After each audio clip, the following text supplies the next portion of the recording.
Hello everyone, how are you all. I hope आप सभी खैरियत से होंगे।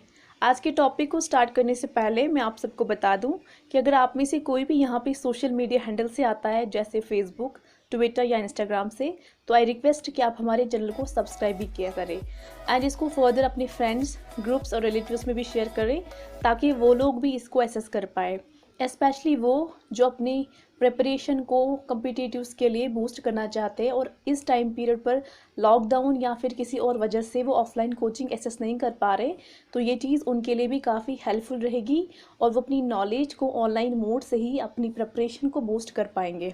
और आज की वीडियो में आपके लिए एक इम्पॉर्टेंट बात लेकर आई हूँ जो मैं आपसे शेयर करूँगी, तो आप इस वीडियो को बिना स्किप करें मेरे साथ एंड तक देखें। चलिए अब हम अपने टॉपिक पर आ जाते हैं।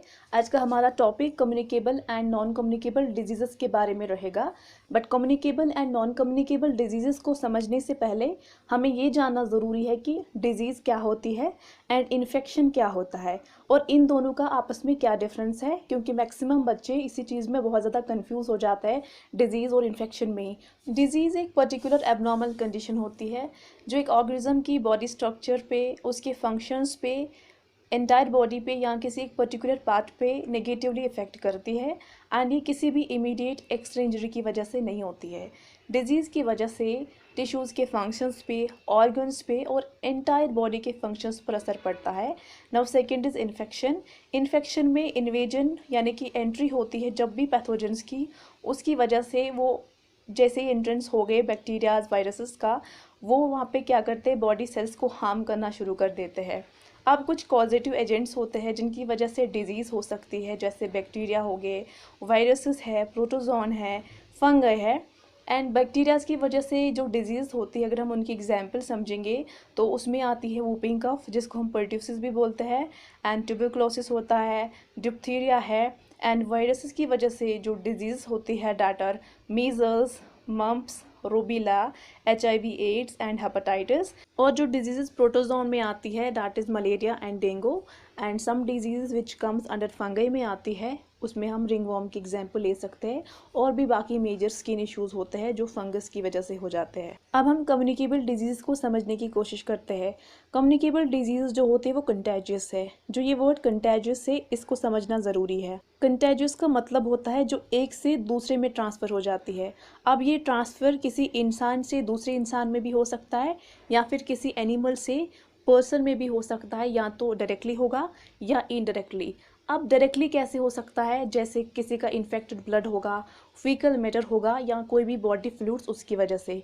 अब इन्फेक्टेड ब्लड में हम एक एग्जांपल से समझने की कोशिश करेंगे।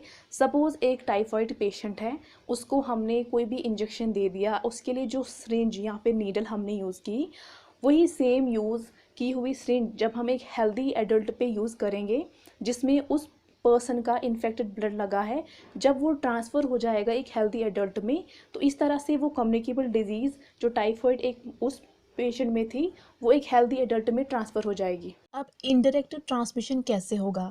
इनडायरेक्ट ट्रांसमिशन एयर की वजह से हो सकता है। कोई भी पैथोजन अगर एयर में प्रेजेंट है, पानी में प्रेजेंट है, फूड या फिर इंसेक्ट्स की वजह से हो सकता है। कम्युनिकेबल डिजीज़ को हम एक्यूट डिजीज़ बोलते हैं क्योंकि ये क्विकली डेवलप हो जाती है। कुछ एग्जाम्पल्स हम समझने की कोशिश करेंगे कम्युनिकेबल डिजीज़ में, जैसे फ्लू है, टाइफाइड है, ट्यूबरक्लोसिस एंड कोल्ड। अब अगर एक व्यक्ति में कम्युनिकेबल डिजीज़ हुए हैं तो उसके जो साइन एंड सिम्टम्स को आइडेंटिफाई करना भी बहुत ज़रूरी है। तो वो जो साइन एंड सिम्टम्स है वो क्या होते हैं, लेट्स सी। पहला है डायरिया। डायरिया में क्या होता है, वाटरी स्टूल होता है, पॉस, एंड देन वॉमिटिंग जिसमें gastric contents expel out mouth हो जाते हैं। डिसेंट्री। डिसेंट्री में भी सिमिलरली डायरिया की तरह ही सिम्टम्स होता है, बट ये मिक्स्ड होता है विद ब्लड।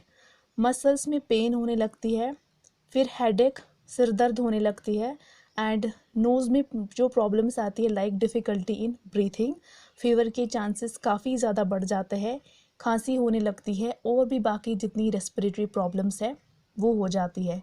कुछ ऐसे प्रिकॉशंस है जिनको लेकर प्रॉपरली फॉलो करके हम इनका स्प्रेड होने से बचा सकते हैं। जैसे जहाँ पर भी नीड है वहाँ पर प्रॉपरली मास्क का यूज़ करना और अपने हैंड्स को फ्रीक्वेंटली बार बार वॉश करना, जैसे बिफ़ोर मील्स, आफ्टर मील्स तो ज़रूरी है ही, बट जब भी आप कहीं आउटडोर में जाए या फिर घर से किसी दूसरे काम से करके घर आ जाते हैं तो आपको तब भी हैंड्स वॉश करने चाहिए। एंड बाकी कोई भी काम से आप आए तो तब भी आपको प्रॉपरली ये रूटीन फॉलो करनी चाहिए। साथ ही एक दूसरे की जो चीज़ें हैं वो पर्सनली अलग रखनी चाहिए, उन्हें शेयर नहीं करना चाहिए। और जो भी सोशल डिस्टेंसिंग के कुछ इंपॉर्टेंट स्टेप्स है उन्हें भी प्रॉपरली फॉलो करके हम कम्युनिकेबल डिजीज़ को स्प्रेड होने से बचा सकते हैं। एज़ यू नो, कोविड-19 भी एक कम्युनिकेबल, एक ट्रांसमिटेबल डिजीज़ है, जिसमें भी यही सारे प्रिकॉशंस को अप्लाई करके हम इसका स्प्रेड पर्सन टू पर्सन बचा सकते हैं। होने के चांसेस कम हो जाएंगे अगर इन सभी प्रिकॉशंस को, इन सभी स्टेप्स को हम सभी प्रॉपरली फॉलो करेंगे। Next one is about non communicable disease. जैसे कि इसके नाम में ही है, it's a non contagious. Non contagious मतलब कि ये एक व्यक्ति से दूसरे व्यक्ति में ट्रांसफ़र नहीं होती है। ये या तो किसी एलर्जी की वजह से होगी, सडनली कोई लॉन्ग टर्म इलनेस होगी, कोई भी, या फिर सेल में एबनॉर्मलिटी आ जाती है उसकी पॉलीफ्रेशन में, तब हो सकती है। And one more important, mall nutrition, कोई भी इम्पॉर्टेंट न्यूट्रिएंट की जैसे डेफिशिएंसी हो जाती है डाइट में तो उस वजह से भी हो सकती है। And one of the important cause is inherited. क्योंकि ये नॉन कंटेजियस है इसीलिए ये पर्सन टू पर्सन नहीं फैलती है। ये डिजीज़ मोस्टली तब होती है जब एनवायरनमेंट में कोई चेंज आए, किसी की फूड हैबिट्स, खाने के जो तरीक़ों में उनकी आदत है वो चेंज आ जाती है, या फिर उसकी जो लाइफस्टाइल में कोई चेंज आ जाता है। और अगर कोई भी मेडिसिन्स है उसका कोई साइड इफ़ेक्ट होगा, उसकी वजह से भी ये डिज़ीज़ हो सकती है। कुछ एग्जांपल्स जैसे कार्डियोवैस्कुलर में अगर हम देखेंगे तो हाइपरटेंशन आता है, जहाँ पर बीपी राइज़ कर जाता है किन कुछ केसेस में, एंड कुछ केसेस में लो लेवल में आ जाता है। एंड डायबिटीज़ सेकेंड वन, जिसमें इंसुलिन की इम्प्रॉपर फंक्शन की वजह से ग्लूकोज लेवल्स कभी राइज़ कभी डाउन हो जाते हैं। And cancer is also a non communicable disease. जिस तरह हम कुछ प्रिकॉशंस लेकर कम्युनिकेबल डिजीज़ को होने से बचा सकते हैं, वैसे ही सिमिलरली कुछ प्रिकॉशंस लेकर नॉन कम्युनिकेबल डिजीज़ को होने से भी बचाया जा सकता है। जैसे प्रॉपर डाइट का ध्यान रखना, प्रॉपर इम्पॉर्टेंट जो न्यूट्रिएंट्स हमारी डाइट में ज़रूरी है उनको प्रॉपरली लेना, अपनी स्लीपिंग पैटर्न्स का प्रॉपर ध्यान रखना, properly time to time rest का ध्यान रखना, और मोस्ट इम्पॉर्टेंटली अपनी रूटीन में सबसे इम्पॉर्टेंट स्टेप जो कि एक्सरसाइज का है उसको इंक्लूड करना बहुत ज़रूरी है।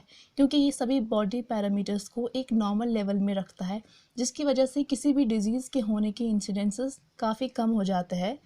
और रेगुलर अपनी बॉडी के चेकअप्स करते रहना चाहिए। और अगर कोई सर्जिकल प्रॉब्लम है तो उसमें जो प्रिकॉशन है वो डिपेंड करेगा कि डिज़ीज़ किस काइंड की है। अब वो इम्पॉर्टेंट बात जो मैंने आपको वीडियो के स्टार्टिंग में कही थी वो ये है कि जो आप लोगों से शेयर करनी थी कि अगर अब आपको इस कंटेंट का पीडीएफ फॉर्मेट चाहिए या फिर आपको अपनी प्रिपरेशन को बूस्ट करने के लिए क्विज़ेस में पार्टिसिपेट करना है तो वो आप इजीली कर सकते हैं। आपके लिए हमने एक लिंक जनरेट करी है जो हमने डिस्क्रिप्शन में ऐड करी है। उस लिंक पे जाइए, आप पीडीएफ डाउनलोड कर सकते हैं इन सभी लेक्चर्स का, एंड आप वहाँ पे क्विज़ेस भी अटेंड कर सकते हैं और अपनी प्रिपरेशन में एक बूस्ट लेवल लेकर आ सकते हैं। Thanks for watching and having patience with me. I will meet you in next video. Till then take care and also don't forget to subscribe my channel.